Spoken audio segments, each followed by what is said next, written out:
আজ লক্ষ্মী পুজো। তো লক্ষ্মী পুজো উপলক্ষে সকালবেলা তো সবার বাড়িতেই নিরামিষ হয়। তো সেরকম আমার বাড়িতেও হয়েছে। আজকে নিরামিষ রান্না করেছি। পেঁয়াজ রসুন কোনোটাই দেওয়া হয়নি। তো কি কি রান্না করব আগে সকালবেলা উঠে সব আনাজ কেটে নিয়েছি সবজিগুলো। তো এদিকে দেখো দুধ গরম করতে বসিয়ে দিয়েছি আর এদিকে একটু বড় আলু কেটেছি। প্রথম ভেবেছিলাম ফ্রেঞ্চ ফ্রাই টাইপের করব, কিন্তু সেটা আর করলাম না, যেহেতু একটু বেশি তেল খাওয়া হয়ে যাবে। তাই ভাবলাম হালকা সেদ্ধ করে নিই, তারপর একটু হালকা তেলে নেড়ে দেবো, সেটাই খুব সুন্দর লাগবে একটু লঙ্কা গুঁড়ো দিয়ে। আর এদিকে পটলটাতে নুন হলুদ মাখিয়ে রেখে দিয়েছি। 3টে পটল করতাম না, কিন্তু এতটাই শুকিয়ে গেছে যে না করলেই নয়। তো শেষ হয়ে যাবে, না হলে খারাপ হয়ে যাবে তাই।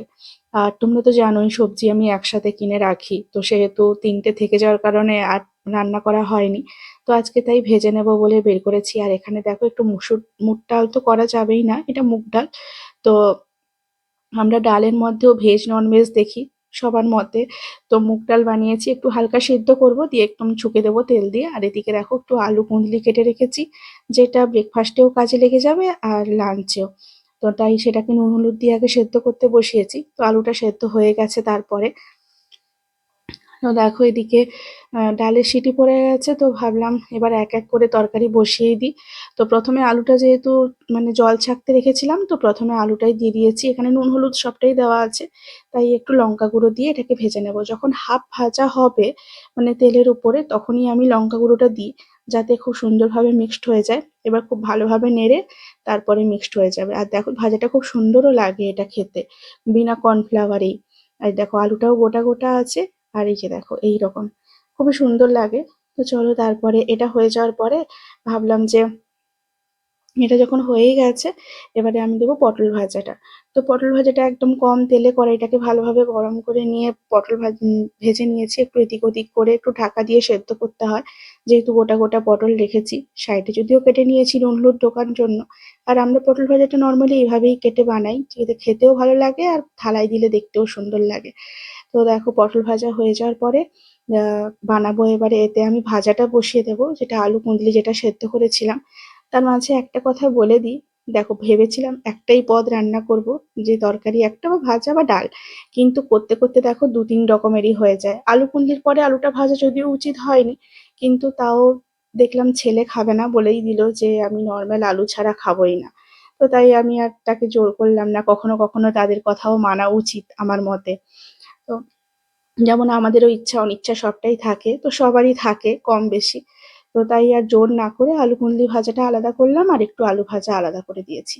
তো এদিকে দেখো ভাজাটা এইভাবে নাড়তে নাড়তে এতেও একটু লঙ্কা গুঁড়ো দিয়েছি, যেহেতু নিরামিষ তো একটু লঙ্কা গুঁড়ো বা ঝাল ঝাল না হলে ভালোই লাগে না। শুকনো লঙ্কাটা একটু বেশি পরিমাণে আজকে ইউজ করেছি। তারপর একটু ওটা হয়ে যাওয়ার পর নামিয়ে জিরা ফোড়ন দিয়ে একটু শুকনো লঙ্কা দিয়ে সেই তেলেই নুনটা পরে দেবো, হলুদ আর লঙ্কা গুঁড়ো দিয়ে যে সেদ্ধ ডালটা রেখেছিলাম সেটা ছুঁকে দিয়েছি।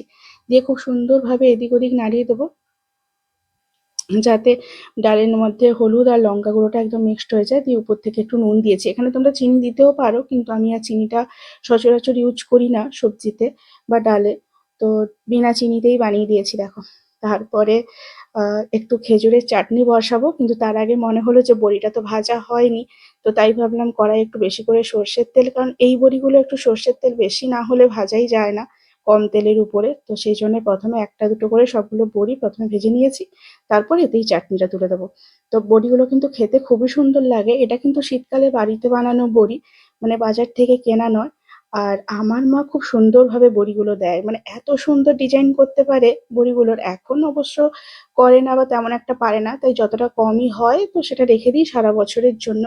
কিন্তু বড়ির ডিজাইনগুলো কিন্তু প্রত্যেকটাই খুবই সুন্দর, অন্তত আমার তো ভালোই লাগে, যেহেতু আমি খুব একটা ভালো দিতে পারি না তাই। আর তারপরে শুকনো লঙ্কা, যেটা ছাড়া তো আমার খাওয়া প্রায় অসম্পূর্ণ, কাঁচা লঙ্কা শুকনো লঙ্কা এগুলো ছাড়া। তো লঙ্কাটা ভেজে নেওয়ার পরে আমি এবারে চাটনিটা তুলে দিয়েছি, তাতে একটু জিরা ফোড়ন দিয়েছি, আর কিছুই দেই না, শুধু নুন আর একটু মিষ্টির রস। যেহেতু মানে এই দুর্গাপুজোতে প্রচুর মিষ্টি এসছে, তো মিষ্টির রসগুলো সবই থেকে গেছে, নাহলে চিনি দিলেও হয়। আমি মিষ্টির রস দিয়েই বানিয়ে নিয়েছি। তো আমার প্রায় সবগুলো রান্নাই কমপ্লিট হয়ে গেছে। তো রান্না কমপ্লিট হয়ে যাওয়ার পরে আমি সবার লাস্টে ভাতটা বসাই, যেহেতু গরম গরম থাকে ছুটির দিনে, কিন্তু তাড়াহুড়োতে কখনো আগে বসিয়েও নি। আর দেখো বিকেলের জন্য ছোলার ডাল ভিজিয়ে নিয়েছি। তো চলো টাটা।